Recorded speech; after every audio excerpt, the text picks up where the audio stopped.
Hi everyone, my name is Danielle. My forum this week and my final project is on shock, and I'm going to be talking about what it is, why it's dangerous, and just some key things to know about it. So shock is a life-threatening condition where the body isn't getting enough blood flow to meet its requirements, meaning that the organs and the tissues aren't receiving enough oxygen. And if it's not fixed, reversed quickly, then it can lead to permanent damage or death of that patient. In the ICU, it's something that we deal with a lot. It's one of the most urgent situations that we have to deal with because things can kind of go on the downhill very, very fast.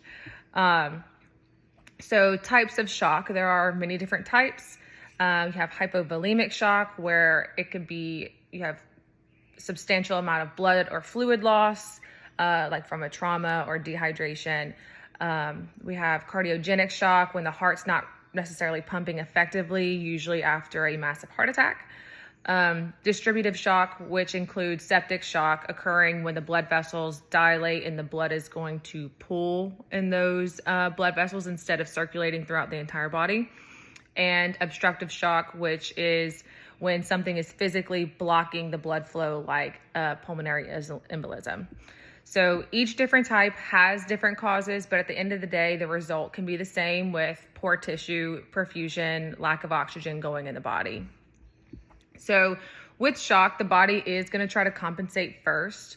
You're going to see tachycardia, the blood vessels are going to constrict.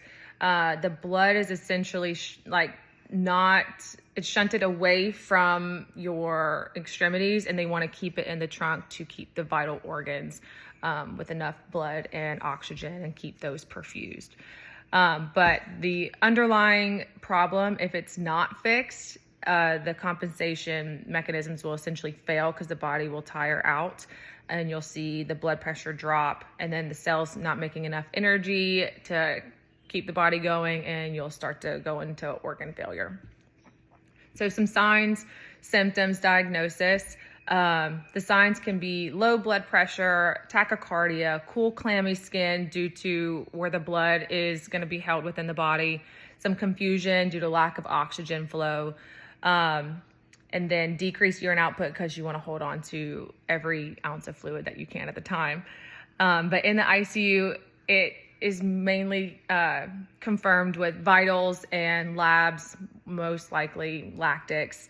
Usually trend to lactic, try to give some fluids, do an intervention, get another lactic. The treatment will kind of depend on what the cause is from. If it's hypovolemia, you give fluids or blood. Antibiotics if it's sepsis. Medications to help the heart pump if it's cardiogenic, or remove the blockage if it's obstructive.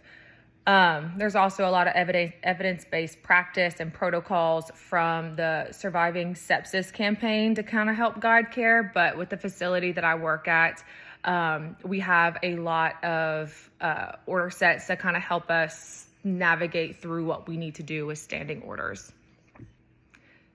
Shock is quite serious. But especially in ICU, it's something that should be recognized and intervened with fast, because it could be something that changes within minutes and that you might not be able to recover from. But thank you for listening, and congrats on the end of our 7 weeks.